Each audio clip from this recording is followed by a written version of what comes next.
can kind of isolate yourself, I think, because you do feel that your life is so different than everybody else's. I totally agree with that. I mean, I don't think I have any real close friends. I hang out with my mom all the time, and but like you're talking about with friends, we don't have the same thing in common. You know, I mean, I have a child who's autistic, so planning things. I mean, there's got to be some forefront into that. And and with that, do you guys, have you had any issues with friends, like losing friends, or have your friends been really supportive? And because I know with me, I would say lose, but quite a number of friends have kind of just slowly disappeared and are gone. What's funny with our family is that our friends that have stuck around are the ones without kids. They just adore Zach. I've just noticed that with a lot of our friends with typical children, they just don't quite know how to relate anymore, so they stop trying and disappear. I don't know. Well, I just haven't had any friends. Like, we just have so much therapy that it's like... time.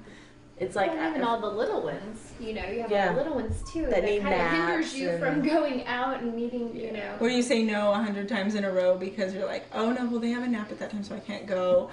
Or oh no, we have a therapy, and so they kind of just stop inviting you. So our friends have been really supportive, very supportive. I did have some people, and this may have been the situation when we were pregnant at the same time, and I remember and we all had girls, and I thought we were all real close. And then it was like, as things started, I think it was the first time I left for an intensive. Well, it was like 2.5, and we were going to be gone for a month. And I set up her blog. That was the first time I set up, did her blog. Yeah. And I came back, and I remember her saying, "Where have you been?" And I was like, "Excuse me?" You know, I said, "We've been going to therapy." "Oh, yeah. I go, she goes, "Oh, I've just been really busy. I didn't even have any time to get on and look at your website." And I just thought, Wait to show you care. Yeah, you're not going to be one to be in my corner, And so that friendship, and that hurt a lot, because that's something that was really special and important to me. And I thought we had connected, to a degree.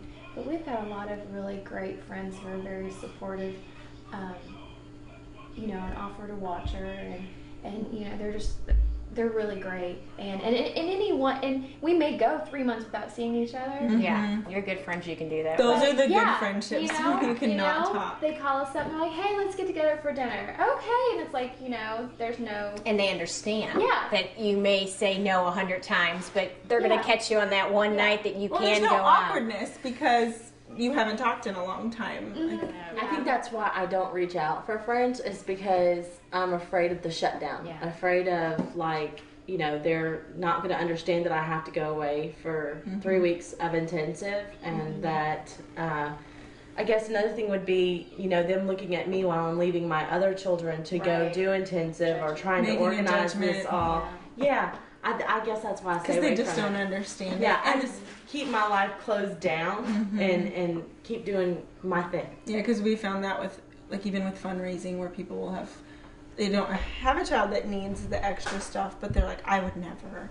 And I'm like, well, you don't know until you're in the situation what you would do if you needed something for your child. Definitely. And I just, for me, I feel like the internet's almost become a safety net where I feel like I have friends that probably technically aren't really my friends, but but they know what you're going through. They do, and I know everything, because we have blogs, I know everything that's going on in their life, and they know everything. I feel like I know more about them than I know about the people that I see on a weekly basis. Very true. People, but because in the special needs community, you're in your immediate group of friends, most people are not going to have another friend that is going through the same thing or even close to the same thing as them.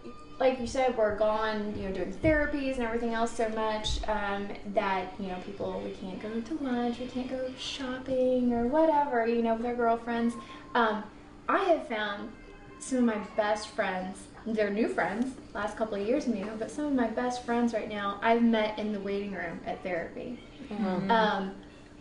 One mom, our kids we had therapy times that were close together, kind of overlapped, and so we'd catch, hi, how are you? Found out we lived real close to one another, and then we're like, we should get together. And then she said, I know this mom in the next town over, and then it's like, really? Well, I know them too, And so now we have a group of about 5 or 6 moms that we get together once a month. We'll go hang out. We'll bring a dish, go hang out at someone's house. That is awesome. And we just sit around. Great. We will be there for like 3 hours sometimes. We just keep going and going, but it feels so wonderful to be just so open and honest and not have to worry about what someone's going to say.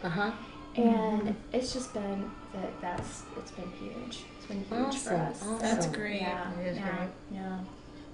Well, here's to new friends. New friends. New friends.